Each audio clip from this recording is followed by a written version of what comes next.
Okay, folks, I'm going to start off with my usual housekeeping updates, and then we'll get into it. So welcome everyone. Thank you so much for joining us today. We have a few more people rolling in, but as I say, we're going to get started. As usual, thank you for joining us. We are live streaming and recording this session, so if you have any issues at all with the Zoom session, you can go over to our YouTube page just there, and you'll be able to catch the live video as well. We're going to start off with some product updates from our team, and then we're going to move into the Q&A section at the end. If you have questions throughout the session, feel free to use the written Q&A functionality at the bottom of your screen. If you put questions there, they're a lot easier for us to catch rather than using the chat. And towards the end of the session, we'll ask you to raise your hands if you like to come on stage to ask your question live. Before we get into product updates, one quick update from myself. So this is something that we actually shared a few weeks ago. I want to share it again because we're really starting to ramp up our invites for this now and our promotion of it. So basically in October, a bunch of the Hospitable team are putting on a roadshow, and we're heading across the US to these 4 cities. And essentially these are going to be nice meet and greet events for us to meet some of you lovely people in person, and for us to share a beer with you. So these are going to all be hosted at local breweries in those 4 cities.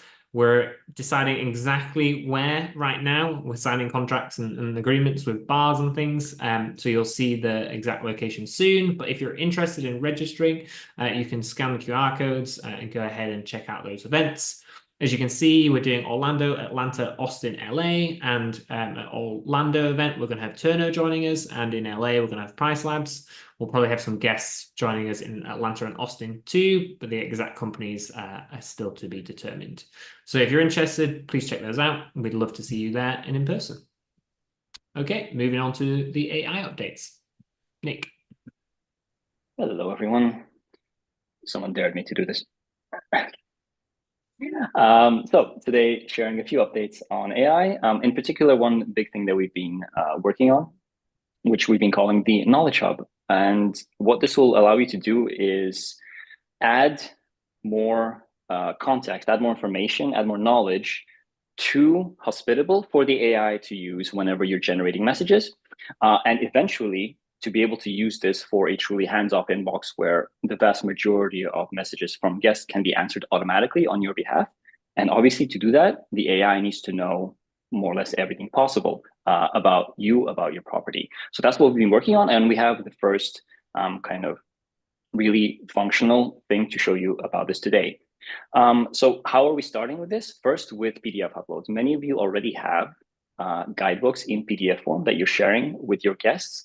And we thought it's a great way to get started with this product. And what will happen is you just upload this PDF, and our system will ingest it, pull out the relevant knowledge, and that can then start being used by the AI to offer more accurate suggestions. More options will be coming very soon after that, including adding just links to your public guidebooks on that you might have on other websites, including other providers. We'll also grab the data, ingest it, and the same thing as with PDFs, as well as eventually you being able to just edit all of that yourself as you see fit. So rather than just talking about it, let me actually show you what this looks like. And here we go. If you don't see my screen, if you don't see what I'm sharing, scream. So what you will start seeing when this rolls out to you is a new section on every property within Hospitable called the Knowledge Hub. So when you go there right now, what you can do is find your guidebook PDF and upload it. So let's do that. We have worked hard to support a variety of PDFs, including very image-heavy ones. So if yours is larger, it just might take a while to upload. But let me just walk you through what's actually happening here. This is happening in real time. This is not a pre-recorded thing. It's pulling out all the text from the PDF, pulling out all the images and analyzing the images. And why does that matter? One, you might have text actually in the images, some sort of instructions, or you might have images that are kind of pointers to something, or maybe like a map with some circle, something like that. We want to be able to gather all of that data somehow and also add it to the Knowledge Hub for the AI to use. So all of that is getting taken out of that PDF, no matter how big it is. It's getting put together, compiled, and in just a few seconds, we'll see what that looks like. So this is a fairly fast process. For the vast majority of guidebooks, it really takes less than a minute to do this start to finish. And I think it will be just like 5 or so seconds more. And yeah, what we're going to see is a few key things about the guidebook that I want to highlight. Well, first of all, thank you to Amy, and then I'll show you another one to Will for allowing me to show these. All the key contact details that are in the guidebook are here. Any, for example, departure details, like you want how you want things to be tidied up, are going to be in here. Obviously, Wi-Fi. Any instructions for operating heating and cooling elements. Importantly, you might have some fines that will be imposed if somebody misuses, for example, a hot tub or something like that. That's in here. And again, the AI will be able to use this and either warn the guest or answer in an appropriate manner. What to do with trash, with recycling, and so on. And remember what I said about images? So this particular PDF, the instructions for heating are actually in images, and it's able to, pull it out. So this is not text. This is actually an image within the PDF. This system is able to pull out all that data and compile it into the Knowledge Hub as if it was text using AI. And so, okay, so what happens if you're making changes to the guidebook, adding some new information, or you just want to start over for whatever reason? It's pretty simple to do. You can just rewrite. And what I'll do here is I'll actually use a different one just to show some more data. And the exact same thing will happen. It's basically going to start over, extract text, extract images, analyze everything, compile it, and you're good to go. I'm not going to wait for another 30 seconds, not to waste your time, but essentially it's the exact same thing happening here. And yeah, so this is going to be rolling out in just a bit. So Miles, we can continue to the next slide as soon as I stop. And yeah, we're starting rollout this week. And basically the AI will start using the information from your uploaded guidebooks as soon as you have access to it, and you'll be notified when that happens. So look forward to that, and we really want your feedback on how intuitive this works for you. If any data is missing that you feel should be in there, because there's a balance to strike between kind of verbosity and it being like easily consumable both for you and for the AI. Okay, so apart from that, just a couple of more things that we're working on. One is we want to provide a way for the AI to start suggesting upsells on your behalf, but we want to do that in a meaningful fashion, not just for it to say, which it already does, not just for it to say, well, early check-in or late checkout is available, because a few weeks ago we rolled out the capability for it to look at your calendar to make those suggestions. But for you to be able to provide something like, well, if you want late checkout, it might cost this much. If you want early check-in, it will cost this much. So we want for you to be able to have that option, not, and that will, one, save you time, and two, drive further revenue for you. And the other small thing, yeah, we're making all the time accuracy improvements for AI suggestions, and we are listening to your feedback when things go Ori, how do I pronounce that? I'm not even sure. Yeah, so look forward to more improvements there, and especially with the Knowledge Hub coming online. That's it for AI. Andrew? Cool. I say awry, but maybe I'm saying it wrong. Cool. Direct, lots of big things to announce. So if we have anyone in the audience from the state of Tennessee, we have good news for you as of July 1, so the previous 10 days. We're not passing through any more taxes for you in the state. That's one less thing you have to worry about. We'll be remitting and filing on your behalf. If you are a direct premium host who has properties in the state of Tennessee, we're able to file and remit all lodging and sales tax on your behalf. So the next steps with that, for everyone else on the call that's not located in Tennessee, but located in the US. Next slide, please. Yeah, we don't have a definitive answer of where we're going to be next. But the way it's going to go is we have to let the month of July run. Tennessee is on a monthly filing system. As of August 1st, we'll be able to go ahead and then test the next steps, which is committing all of the transactions that happened in the state that month on Hospitable Premium. booking and then filing them, making sure that all looks good. As soon as that's confirmed, then we can start the registration expansion. And so I think, like we've commented in previous town halls, we're looking at it according to several different parameters. There are states that are easier to work with than others that accept local level filing, like Tennessee. So we could file potentially all hosts in the state with one single filing. That is a lot easier for us than doing county level filings. That's going to take us longer to get to you if you're in one of those counties. We've mentioned there's that network of 23 different states, all the Department of Revenues operate off of a single registration. We're obviously going to look at that. Otherwise, it's up to where we have the most hosts, where the most transactions are happening, so we can help the most amount of hosts with the least amount of effort. And then we'll expand from there. But that's kind of the strategy going forward. During the month of August, we'll be really looking at having the highest impact on registrations as possible. So probably September 1, then we'll have good news for a lot of hosts. But yeah, this is currently the test data, the test period, sorry. And so, yeah, anyone in Tennessee has good news, and the rest of you will have good news soon. Moving on from taxes.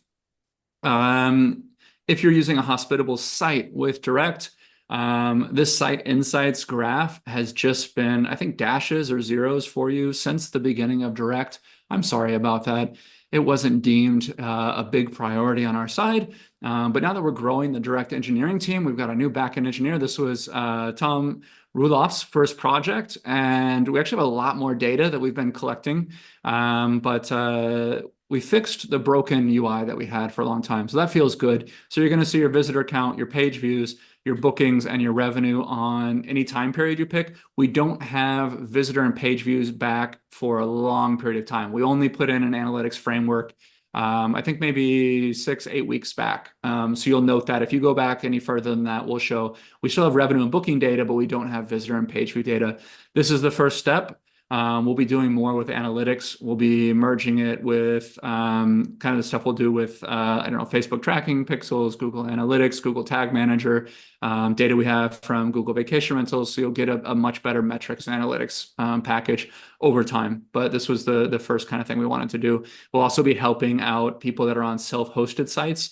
So you can get conversion data into the booking flow, which you don't have. So helping you tie your own site's data in with your booking data to see conversions there. So one step done. Moving on. We did a run through of payment terms in the last town hall. That's now live. We're still a little bit cautious about it. So we've only rolled out to a third of our premium audience initially, just to make sure we can monitor these one by one and make sure that we've covered all of the bases. We talked a lot about the complexities here on the previous town hall. I won't go through that again, but the gist of it is your cancellation policy is now a booking policy. Once you're in this audience, you don't have to take any action. What we've done is we've aligned your payment schedule with your cancellation policy. So by default, nothing changes for you. Your guest will see multiple payments if their reservation is eligible. So that means it has a long enough lead time. It means your cancellation policy is it's not completely non-refundable. You need refundable checkpoints for this to work. And the amount is big enough where payment terms make sense to be offered. They always have the choice to pay in one payment or in multiple payments. But again, we're rolling that out slowly. As a benefit, I guess, for anyone that's on the town hall, if you are on Direct Premium and you would like us to add you now to that audience, maybe just reply to the host and panelist with your Hospitable email address, and I'll make sure that you're added to the pilot. Just a little perk for being live in the audience. We appreciate you. Okay, and then just quickly going through those screens if you weren't here last week. So what's been added is this now payment schedule on the booking policy manager. So those are your three choices. You can set your own custom payment schedule. We don't recommend that unless you're really familiar with what you're trying to do. There's the option to have the guest always pay upfront. That's what the default is now. Everything's paid upfront, one payment. And then there's what we're recommending, which is aligning your payment terms with your cancellation policy. Again, that's going to be super valuable for Direct basic hosts because you're losing money on refundable bookings when they get canceled because you're still paying the interchange fees to Stripe.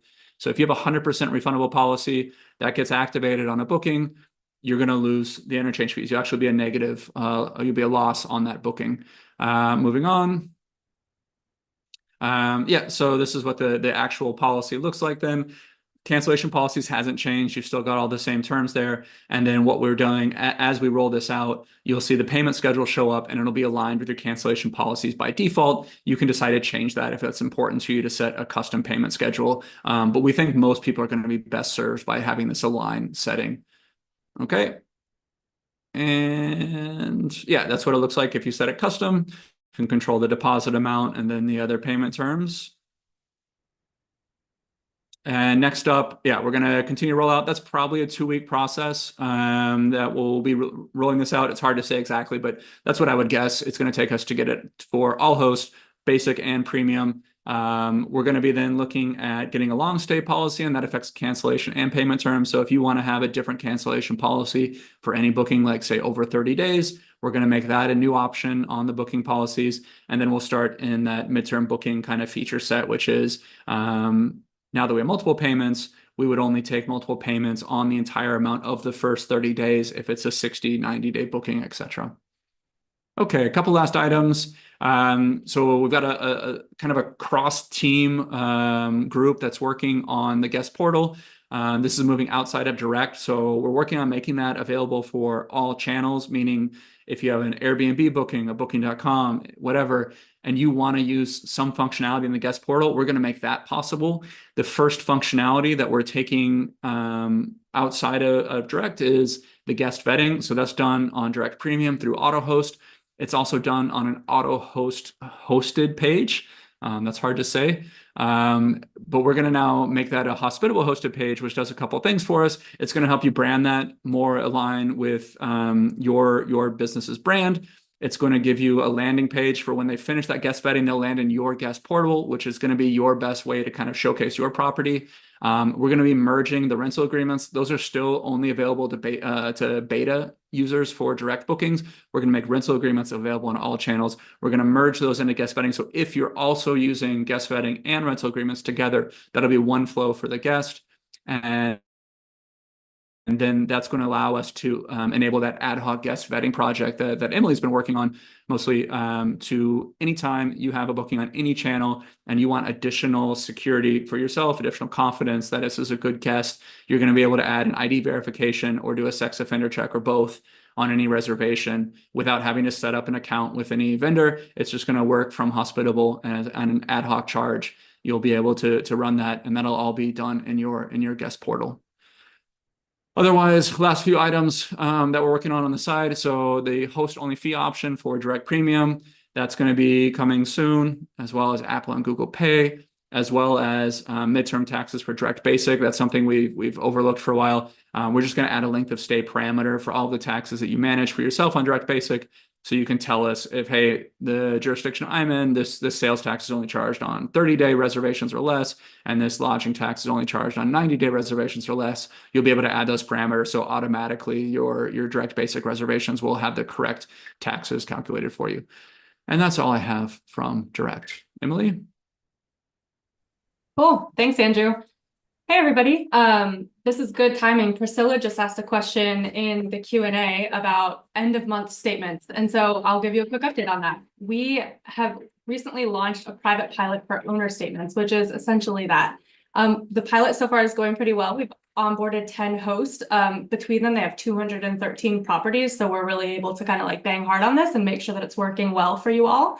And we're going to be onboarding more hosts over the next couple of weeks before we make it available to everybody as a part of our mogul plan if you choose to upgrade. So we've learned a lot of things during this pilot, and these are a couple of the things that we've already learned that we're already working on improvements for that we'll release to everyone once it's ready for the mogul plan. So one of those is platform-specific commissions.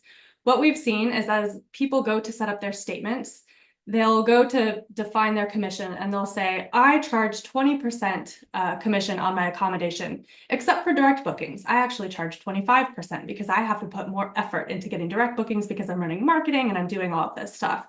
So we're soon going to be allowing those in the private pilot and then everyone moving forward to be able to define those exceptions or give us that type of granularity where they can say, this is my commission for a specific platform if it's different from the others.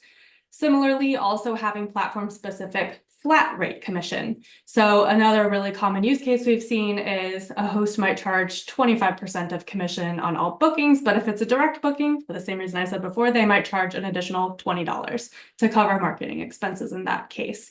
So we're working on that now. Another thing we're working towards is giving you granularity when you define commission on the guest fees.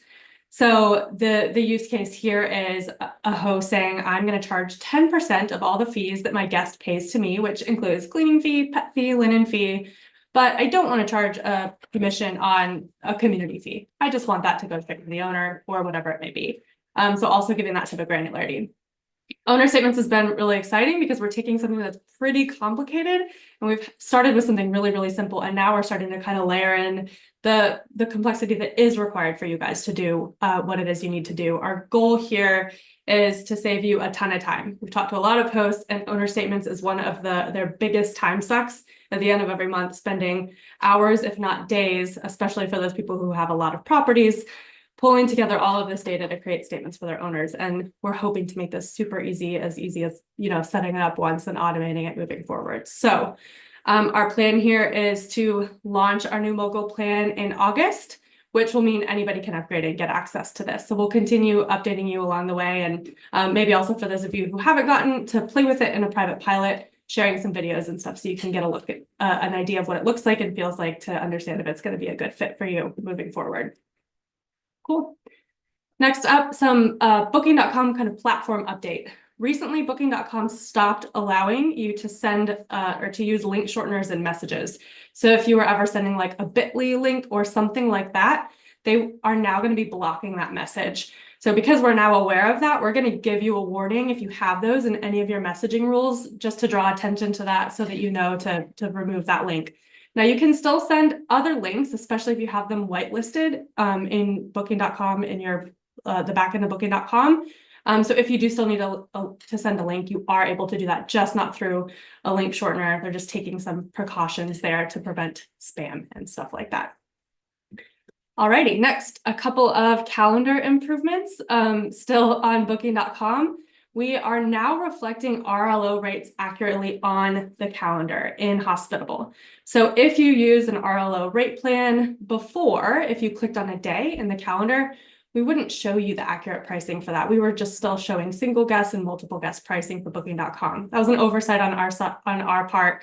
We're now showing you, if you use RLO rate plan, the rates depending on the specific number of guests, like in that top screenshot. And next, hopefully something that very few of you ever have to see, we're bringing transparency. We're bringing transparency if there's ever a booking conflict. So if you have a double booking, sometimes it's hard to see that on your calendar because a double booking might literally be the exact same start date and the exact same end date. But we are highlighting that in red. And when you click on it, we'll show you what is conflicting, the 2 or the 3 reservations that are conflicting or whatever, so that you can kind of debug, like, why did this happen? Where did this come from? So again, hopefully this is something you never have to see. It is very rare. But if you do find yourself in this situation, we're giving more transparency so you can figure out why it happened and hopefully work towards a fix. Okay. Last but certainly not least, let's talk about a partner of ours. So Alertify built an integration to us a long time ago. We're big fans of Alertify. They're an all-in-one room monitoring system, and they also just released a guest verification platform as well. So they've got noise monitoring, smoke monitoring, occupancy, all this type of stuff. And they also have like a built-in notification system to hosts and also to guests. So this is really nice because if your guest is being really loud, sometimes it's awkward as a host to be like, shh, quiet down. But if you have Alertify send that message, it kind of allows you to detach yourself a little bit and hopefully get ahead of any parties before they start. So they've offered all of our hosts a promotion. So if you want to check out Alertify and use one of their devices in your rentals, you can use the code HospitableFriends10 to get 10% at checkout. That's all I've got for today. Back to Miles. Cool. Thank you very much, Emily. And yeah, just a few final things from me, a few more QR codes because, I love adding them to these slides. So we've been sharing this past couple of town halls, but if anyone is interested in joining our lovely growing team, please go and check out some of our open roles that we currently have available over on our careers page. You can use that QR code there, follow that link. We have a couple of roles available in product management, engineering, and also in sales. And I'm going to linger slightly before my final slide, which is just to call out some of our upcoming events as well. So next week, we have a summer safety tips webinar. That is with Justin Ford from Breezeway. So in that session, we're going to be looking at ways to protect you and your guests, not just from harm, but any kind of litigation that could come from that harm, and also ways that you can actually use safety to help promote your short-term rental and you really kind of stand out on listing platforms. And then finally, obviously, we'll have another town hall in 2 weeks' time. So you can register that link now, make sure it's added to your calendar in time. Just a note on the webinar specifically, you do need to register for that event. So scan that now, get registered, and we'll make sure we send you an email with all the details as well. Okay, folks, we are now going to head into the Q&A section of the event. So if you'd like to come on stage to ask a question, you can head to the reaction button at the bottom of your screen. If you click on react, you should see a raise hand button in there, and that'll let us know that you want to ask us a question live on stage. So don't be shy, folks. If you have a question, feel free to raise your hand and we'll invite you on stage to ask it. And there we go, inviting Vicky on stage now. Hello, Vicky. Can you hear me? Yes, we Hello? can. Okay. I noticed today on my Hospitable that it said that my VRBO link has unlinked from it, and I honestly don't know how to turn it back on. It said it just isn't linked any longer. Hey Vicky, Jen here. So if your VRBO account is no longer connected to Hospitable, if you go to connected accounts on the left side of Hospitable, you should try see right that. now? Yep. You'll see that Okay. account highlighted in yellow, and you could just hit, I think it's reconnect, or I think that's sort. It's reconnect, Hold resync on. right there. So it would be under connected accounts. And so, all right. So if I just hit like reconnect with VRBO. Exactly. Yep. Go ahead and hit that, and then we'll reconnect your account. If you have trouble doing that, shoot us a chat from your account, and we can look at your account specifically with you offline, so you're not sharing any information publicly. I'm hitting it right now. Hold on 1 second. Let me see what it does. Yeah, I was completely, and then it says you can override. Well, I'll just put skip for now, and then I'll put, and it says, and then thinks I'm finished. Let's see what it does. Hold on, go back. Are you still there, Jen? Yeah, we are. We may not be able to troubleshoot this live on Town Hall, so I think we may have to go to the next person. But if you have trouble doing that, just shoot us a chat from your account and we can help you. It just says connect calendar restricted now. I don't know what that means, but okay. Shoot us a chat. Yeah, we'll look at your account with you specifically. All right. So where do I shoot you guys a chat? You Sorry, should see I a do. chat icon on the bottom right-hand side of your account. If you don't, you may just need to go to help first, which is on the bottom left. That'll take you to our help center and you can chat us there as well. All right. I will do that. Thank you so much for your Cool. time Yeah, today. we'll get you all set. Thank Thank you very you. much, Bye. Vicky. Awesome. And now moving on, Natasha, inviting you on stage. Hello, Natasha. Hey guys, how are you? Good, thanks. How are you, Natasha? Good. I do have a question, and maybe this is probably for Emily, because I know at the last meeting or one of the other meetings, you guys had mentioned that we had finally gotten the integration with Touchstay for guidebooks. So I was so excited. I set it up in my guest messaging template for new reservations so that when I got a new booking, it would automatically put in a link for it, as well as with the check-in instructions. Got a new reservation yesterday and it did not have the link for the Touchstay guidebook with the confirmation email. So I had to scramble and create one and then send the guest a separate email, say, hey, sorry, here's the link to the guidebook. And then when I went into the check-in instructions, the link was in the check-in instructions. So I wasn't sure if it was set up so that you could only do it only with check-in instructions, or can I do it with reservation confirmations? Yes. Okay. So that's a really good question. And I've actually seen Touchstay address this with another customer.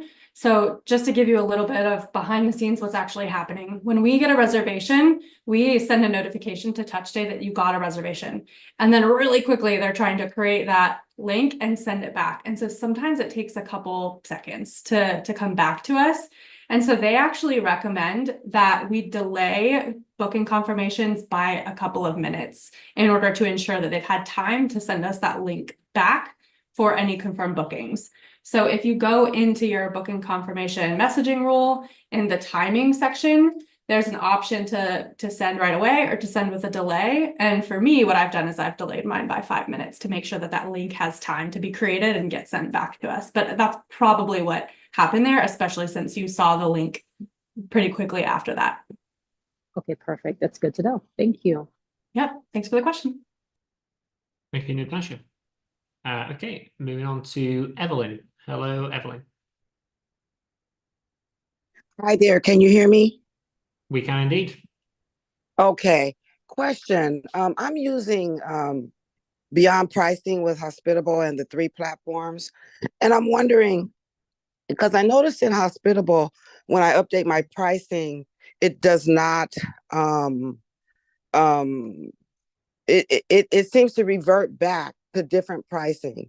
So should I be updating the pricing on Beyond Pricing and then it filter down to Hospitable and then the other platforms, or how does that work? Yes. Yeah, that's a really good question. So since you're using a dynamic pricing product, we would recommend that you do all of your pricing changes there because they are the source of truth for your pricing. So they are going to send Hospitable everything. It's going to show on your calendar, and we're going to push it out to all the platforms. If you ever made an update on the Hospitable calendar directly and then Beyond sends new pricing to us, we would expect that to get overwritten by them because they're the ones kind of defining your pricing strategy. So to answer your question, yeah, do any price changes in Beyond directly. Okay, awesome. Thank you. Yep. Great. Thank you for your question, Evelyn. Okay, folks. So yeah, so just as a reminder, if you'd like to ask a question, you can use the react button at the bottom of the screen and raise your hand, and then we'll invite you on stage to ask a question.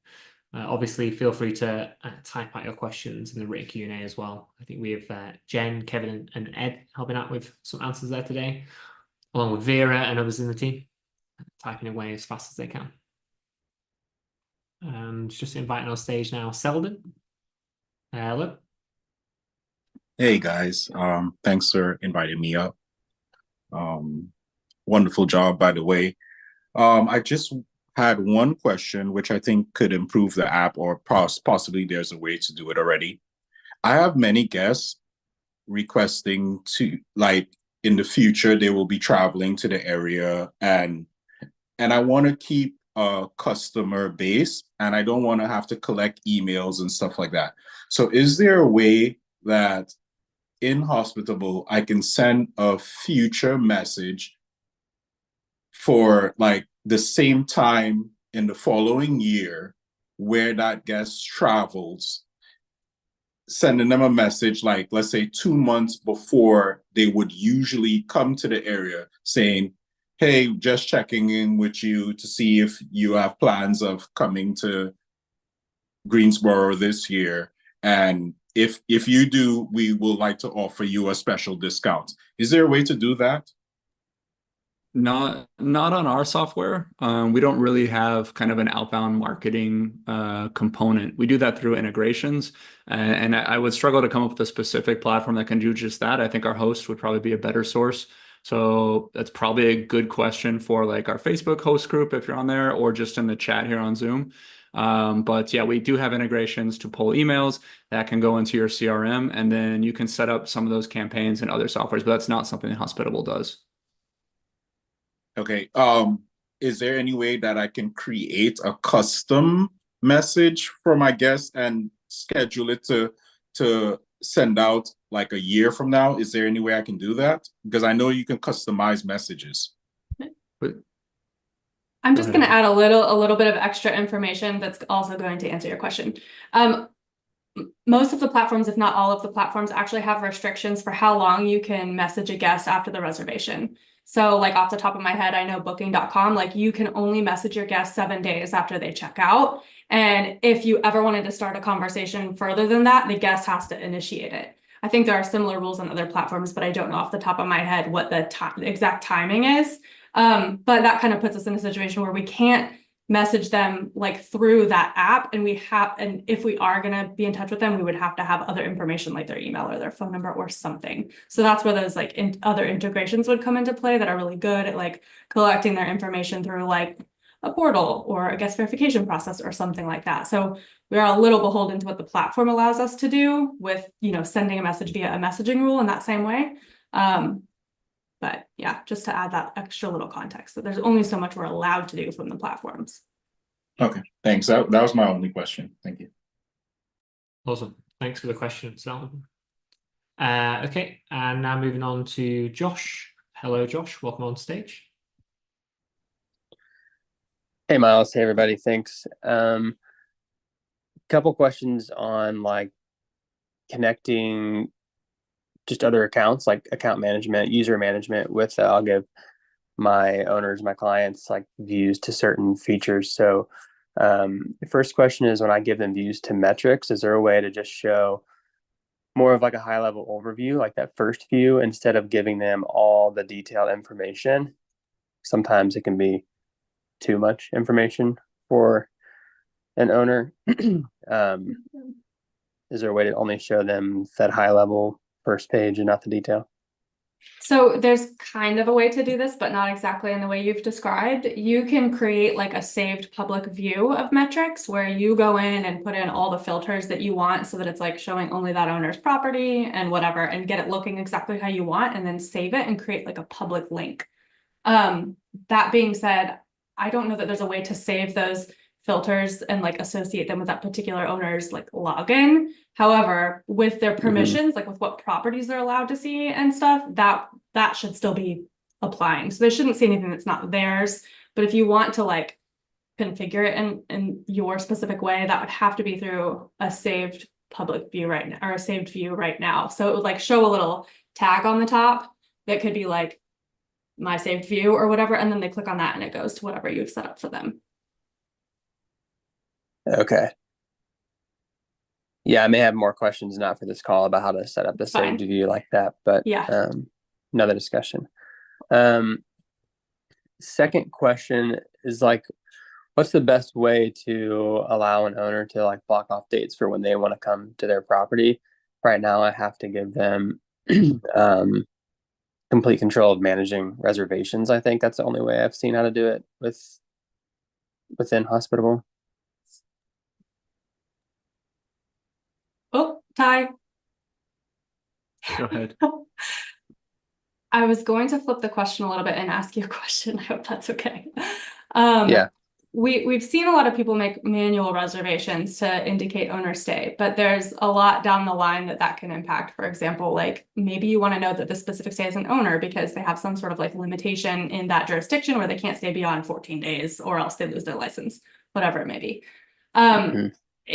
Do you want it to be like a reservation and that like messages are going out, or do you just want it to like block the dates and like flag for you that this is an owner stay? Do you need it to be indicated somehow that it's an owner stay? That'd be a helpful feature. I think I'd like it to still push out to a Turner or whatever we have for cleaners. Yeah. There's probably still a cleaning that would be needed, but don't necessarily need messages. Yeah. Okay. Right. Don't necessarily need the messages. Right. Correct. Okay. That's really good insight. So we are working right now to improve manual reservations. So right now in Hospitable, when you go to create a manual reservation, we just ask for like one number and that's kind of that. And we're right now considering like, is there a way to flag this as like an owner stay that can maybe do some specific things? So there's not like one way to do that now. You can either create a manual reservation to block the dates or like literally just go in and block the dates. That's kind of your workaround, but we're working to figure out a better way to handle that moving forward. So your feedback is really good. Andrew, yeah, that'd be great. Go ahead. Yeah, because what I'm debating is like, do I need to go to this mogul plan to get an actual like full owner portal, or can I just, because one of the biggest things right now that I would gain with that is I would assume like some greater functionality to have owners like block off dates and other things. But yeah, I think owner portal will like eventually be a part of the mogul plan with all the other owner stuff we're working on, but that's not something we've started yet. But that will definitely come.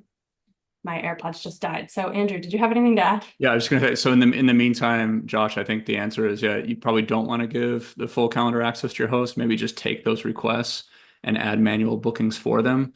And then, yeah, along Emily's lines, I think the improvement for us would be to then have a different type of manual booking that's an owner stay, so we can have all of the different kind of capabilities that descend from knowing that it's an owner as opposed to another stay. Those will be kind of future improvements. Yeah, that'd be great. Yeah, that's what I'm doing right now. They're just letting me know, and I'm blocking them off myself. Yep. Cool. Great. Thank you very much Thanks, for your Josh. questions, Josh. Okay, so inviting Jeff on stage. Hello, Jeff. Hey guys, had to unmute. Thanks for the time. I put a couple questions in the Q&A, and I'll just add my 2 cents to Selden and Josh's comment. I guess I'll stick to what Josh just said. A tip that I do, so if the owner messages me, I can either do the owner block and allow them to see the communication, which I think is good because sometimes they have feedback, and or you can put in your own personal email so you get the communications. It's still ledgered that they're staying there. And then it kind of falls into the owner's statement that they stayed there as well. So that's just my 2 cents. Regarding Selden's suggestion, I don't know if we can do that, but it would be great. I understand what Emily said was the limitations if the booking was through Airbnb and VRBO, but I just looked at my bookings this year. I've had 239, and of the 239, 236 had numbers, which could be text opportunity. Going back to what he said is, you know, obviously if they booked on April 15th, maybe we hit them on April 1st the following year because they're thinking about coming back, because I have to assume they were making some decisions at that point in time. And then send a follow-up text that says, hey, it's that time of year again. We've got a welcome back promo, direct booking, because I'm on premium, so I could highlight that as well and give them a welcome back promo and text it to them and go that route. So that's my 2 cents. And then really my 2 questions, and I put it in the Q&A, and someone said they wanted a live chat, so I didn't know if that meant I need to jump on. But today I had an inquiry and it says, how much is your pet fee? And this came through Airbnb. So of course I hit auto response and it said it was $25. I caught that, changed the 25 to 99, but I would have thought the AI algorithm would have went into Airbnb fees and quoted 99. And then the guest followed up. I pre-approved them and they said, what's my total fee going to be? So I just did AI and it said $21.96, and she responded, that's great because Airbnb's quote me $24.05 before taxes. So I did the right thing, sent them the special offer to lose $200 and some dollars. But what was the gap there on why did I lose that money? So yeah, thoughts? so yeah, the first one about the pet fee, I had a quick look while when I started questioning. I have a suspicion right now that we're not actually pulling that very specific fee from Airbnb right now. I'm going to take a closer look to make sure that it is going through. I think it's just a very particular setting that's not reaching the AI in the inbox at the moment. So I will be taking a look at that. We should be able to reconcile that correctly. As for the second one, that needs a closer look because that should be based purely on the total that we know of that's being quoted. It shouldn't be making up a number. Like we actually feed in as far as I remember from misremembering something, we actually feed the correct total to the AI. So yeah, for the first one, definitely we'll reconcile the pet fee correctly. And for the second one, I wonder if we've miscalculated something along the way. Yeah, we shouldn't be because we're just somewhere around 12%. That's somewhere around 12%. So that's exactly Airbnb services. That's why your guest is a professional Airbnb guest, because they ask you to confirm the rates. You can only see the subtotal, which is what you are charging. Yeah. They get quoted the right amount from Airbnb, and then they get you put in a corner in a situation where you are bound between information that you didn't know about, etc. So that's really is the thing here. Is the guest was quoted the price by Airbnb. Only Airbnb at that stage knows really the total price in precise detail as the inquiry or pre-approved level. And then basically they played for a discount with you then adjusting the rate to whatever they were having. But you were actually talking about the same inquiry, just you were not talking about the same line items. You were talking about the subtotal. They were talking about the total price, including the Airbnb service fee. Because the difference is basically what Airbnb would charge. Yeah, Pierre, I went back into Hospitable Direct and tried to emulate the pricing, and I couldn't get there either. And I don't have any market fees for Airbnb either. So they should have mirrored. And I'm talking about nightly rates, cleaning fee, and pet fee. I couldn't mirror it at all. Do you have the host only fee on Airbnb, or do you have the shared split fee? Shared. Yeah. So everyone listening in, that's the reason why you want to advocate for the host-only fee, where you have full transparency on what Airbnb is going to charge your guest. Because with a split fee, there is an immense function of Airbnb's business model that based around pricing opacity, where they don't know. Seriously, we've been talking with product managers there. They're solving that problem, and fee inflation is another part of it. But they really are playing the host on the fact that we can, for some reason, you can create a $100 billion company just by charging the host fee, which is just 3% and covers basically payment processing, but not the actual 14% fee, up to 14% fee that basically they're charging the guest. And I mean, that's not your case, but we spend also internally a lot of time educating hosts around the fact that basically there is this discrepancy between what the host sees and what the guest sees.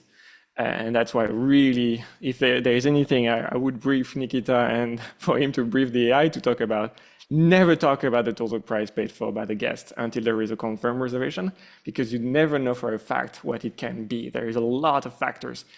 One of those, for example, can be currency conversion exchange rates, which are going to be computed with an extra markup on top of it, which we absolutely do not see, because the best information we may see is in the same denomination as the listing currency. But if I book your property in euros, you are 100% guaranteed to be wrong on communicating the price. Now they are fixing this, so there is going to be something coming up from Airbnb. You heard it from here, that basically based on the development that happened, for example, in California, but also in the EU and Australia past, Airbnb is going to switch to a host-only fee model, where everybody will be charged exactly the same will be broken down the same fees with 15% rate charged by Airbnb. It's going to be a progressive rollout in the US, just because in the end, the other part of this is that Airbnb will display search results with full pricing. So not taking just that accommodation part plus excluding some fees, so that guests see only a partial value of the amount, but actually a value of the reservation, amount of the reservation, but really we'll see the fully loaded fee on what it's actually going to cost them, so that Airbnb can go after the memes. Hey, Pierre, great feedback. So obviously, and I don't know. I've got 2 points to that. Is so what you're not maybe suggesting, but maybe you are, is if I switch to host only fee and then did a 15% markup, I'm whole, we're clear. Is that kind of the algorithm, the math, is the math mapping correctly that way? I don't think, because the markup will be across channels. If you have a 15% markup, we will increase your rates by 15%. Right. It doesn't on Airbnb, but Airbnb will still add to that, because the number that you can change that will be added is going to be your subtotal at this point in time, not the total guest price. You need to split, you need to change to the host only. You say, yeah, okay, sorry, I'm jumping too fast. If you are on the host only model, you're not setting the subtotal, you're setting the total price paid for by the guest. So yes, the answer is yes to your question, I believe. Meaning I put the markup of 15% because that's the fee I'm going to be paying. Yeah, exactly. That's why it's so difficult for Airbnb to move people from the split fee over to the host only fee, and because there needs to be a readjustment to our rate. So then the follow-up to that, and I'm not sure you know this, but does this hurt me on search, or does it actually help me because I'm paying the fee? Yeah, so I mean, good question, and that's one of the major points of reluctance on Airbnb host on switching to the host-only fee, because it will appear, because you are setting the price that's definitely 15% higher than someone else's, then definitely it will be a bit different. But Airbnb is changing that. It's already the case worldwide. In Europe, in Australia, because there's already been regulation in place for consumer protection to charge a guest the total price. So you can only display the search results with the total rate. And it's only in the US that really there is an exception to that rule where you show the accommodation price only, which is different than the total price paid for, because you're not including the taxes, you're not including the different range of fees, and you're not including the service fee added to all those things. So it's a culture of excluding items on there. But there's going to be an adjustment to Airbnb pricing and search results that basically will make everything fair and square and equal, that everybody will be having the same thing. So it's tied to your performance on your listings, or the reviews, etc., feelings about your property, not so much about the pricing, because everybody will have the same fee structure. Okay, thank you for the discussion. Sorry. Yeah, and then just the last one was the Selden and the Josh comments for really, that was just my comments to Josh. But on Selden, I thought about that. I tried to set a messaging rule and I couldn't, but I always send out a manual text, right? Thanks for staying, blah, blah. Here's my direct. Here's the promo code to use. Now it's now, but obviously the timing is important, because a year from now would be a good time. And since now I showed my face and I'm hearing that comment while I'm on stage, I need to say that you have to respect the policies of each platform. In particular, Airbnb, the platform policy prevents you from contacting guests like that. Hope you understand, Jeff. And I hope everybody understands. Thank you. Thank you for the great comments, and thank you for the great questions. You betcha. Thank you very much, Jeff. Okay, we have about 9 minutes left and a bunch of people raised hands. So Tony, inviting you on stage now. Hello, Tony. Hello. Hey, guys. Hello, Tony. How can we help you today? Well, first of all, I just want to say thank you so much for everything you guys do. I appreciate the products you built out. I love the automation. That's what brought me here over from another PMS. At the moment, we still have one big part of our operations that are quite manual, and it's the coordinating of operations with handyman and things like that, right? I've been looking into Breezeway. I saw you have an integration with them. And before we move over, put things into there, I just wanted to kind of get your take on what do you already have built into Hospitable, since we don't have a ton of properties at the moment that would make that to just see if it's justified to add something like Breezeway versus like what do you have built in that we could just utilize rather than doing things on a spreadsheet and manual processes. Hey, Tony, can I ask a little bit more about your setup? So do you have multiple cleaners for multiple properties? Like, walk me through your setup and who you're working with right now. Yeah, multiple cleaners, multiple properties, multiple locations, but not a ton. We have about a handful at the moment. So, but between each property, yeah, we'd probably have 2 or 3 different vendors that we would use on a regular basis. And then every now and then we'd have a one-off vendor we would reach out to coordinate. Got it. Okay, Emily can probably speak to this even better than I do because she works with all of our integration partners. But I'd say on Hospitable, if you're having like the same cleaner always clean the same property, you probably don't need other software. And that kind of setup, we can easily assign a task to that one team, to that one cleaner, one teammate, send them text messages, send them emails, give them a calendar so they know when they're needed. But if you do have multiple people you could potentially assign the cleaning to, we don't have a great way to handle that. And so that's where integrations probably are a good source if you're going to have, like a couple of vendors that you might use for a given reservation. Yeah, we do have we already currently have the Turno integration set up. The reason we're looking into Breezeway was more for, I guess, other vendors that are not cleaners. So thinking like handyman and other like not so frequently scheduled events that would happen, but they do come up, and so I'm just trying to automate things as much as possible. Got it. Makes sense. Yeah, that could very well be a good integration to look into. Yeah, Emily, if you could speak to Breezeway more specifically, please do. Yeah, I think that at least right now, until we dedicate some resources to improving our own operations, I think that is the use case where you might need to layer something else on. So right now, all of our like maintenance tasks and cleaning tasks and stuff like that have to actually be associated with a reservation. And so that one-off like visit from the plumber isn't something we handle really well. And so Turnover, Breezeway, or whoever, it is probably when you would want to start looking into something like that. Our integrations are always built by our partners, so they built that integration to us. And so a lot of it's one way. We're sending them property information, we're sending them calendar information and stuff like that. And we're starting to explore what it might look like to allow them to send us stuff back, so that we might be able to show you like the plumber visit is scheduled on this day or whatever. So, oh, Vera's got something to say too. Just quickly, because your main problem here sounds like handyman pool cleaners don't have places to go. Turno actually does have features for this, so they should be able to help you cover this. If you are unable to find it, I would suggest contacting Turno support. They're pretty good at what they do, and you should be able to have your entire team, not just the cleaners. So every boots on the ground you should be able to schedule them through Turno. Oh, So you okay. don't good to necessarily know. need to switch to Breezeway and avoid additional costs, really. Oh, yeah, good to know. Okay, we pretty much just use Turno only for the cleaning at the moment, but I'll look into other vendors on there since we do already have them. Thank you. No worries. Sweet. Thank you, Tony.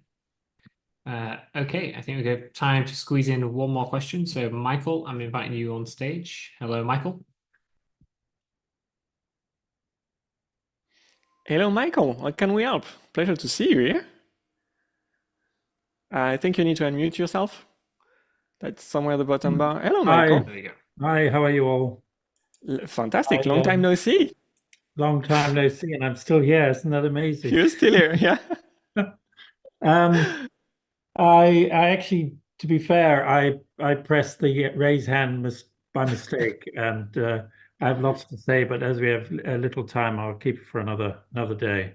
But great. It's everything's improving, and it's still great to be on Hospitable. And even though I get people trying to pull me off to places, I'm spoiled. So that's the main thing. How long have you been a Hospitable customer at this point? It was about just after you started, 2017, or was it before? I can't remember. Yeah. It was about 6 months after you started. I was. I think probably, yeah. Probably. So I was doing development. I was able to debug your issues live. But you were the support. My goodness. Yeah. There are names like that I'll be able to remember for the next decade or so. It's insane. No, nothing bad on you, but just when there was just 100 customers also. Yeah. The first 1,000, I think I probably can recognize the names. Yeah, great. Anyway, fantastic. Great stuff, and keep up the good work. And well, thank you for sticking with us. Cheers. Thank you, Michael. Bye. Thank you very much, Michael. Okay, I might just squeeze in one more question since you didn't have a question. So, Gabriel, inviting you on stage. Not just words of appreciation. Gabriel, how can we help? It feels good once in a while. Honestly, that takes me down memory lane. I'm teary-eyed now. Gabriel, go ahead, go for the kill. Hey. I'm ready. Thanks again. One of the things I really appreciate about you guys is your level of commitment to customers and responding, and that it's just quite amazing. It inspires me to be a better property manager for the properties I'm managing. So thank you for that. My question is, I have a marketing leg that is how I reach customers. And one of the platforms I use, I asked this as a question, but one of the platforms I use is Go High Level. And they've white labeled their platform for creators. And the cool thing that they've done is that they've allowed creators to implement their strategies or their ways of marketing to be able to teach people through their software. And I was thinking of that'd be any possibility for Hospitable to do, where they allow property managers to white label, but also use their strategies, their codes, their automations to attract new customers. Yeah, here we go. So that's a reason why I showed my face still again on the previous question about playing for your handyman and all. you want, so we will never do that. Like that, I responded to you in the chat, like we don't complain doing that ever. Never. This is the one thing that basically is a thing that was probably requested by a few property managers. And that's something I'm probably gonna yield that I would die on. We will never do that. White label software works when you have operate like as a professional, as a business, and that business, so that software company has no business working with your clients. Do you see it coming? Our customers are not first and foremost the property managers. Our customers are first and foremost those owners, those self-managers. And as they grow, they need more services, or they become service providers themselves.